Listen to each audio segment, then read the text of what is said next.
कि तोहरा घरवा के समनवा से रोज आईब और मुश्किल कर दे तोहार जीना, कि तोहरा घरवा के समनवा से रोज आईब और मुश्किल कर दे तोहार जीना। और जहिया ना तकबू एक करे जा वहिया चिल्लाब लेला पुदीना लेला पुदीना।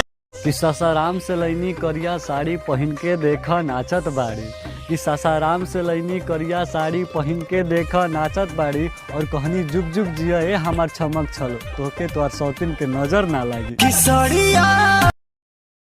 भाई कल एक लड़की का मैसेज आया और बोली आप बहुत क्यूट हो, और फिर मैंने ब्लॉक कर दिया।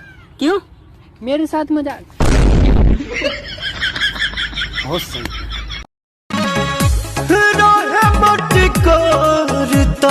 जोर जोर से रोवत रहे हवड़नी के कोरबा अपना लोरबा से। गोरी कुछ कैले रहू की ना, कोनो यार से प्यार के मोहर तू मरवैले रहू की ना। पिया बात के कसम सच बोल रानी।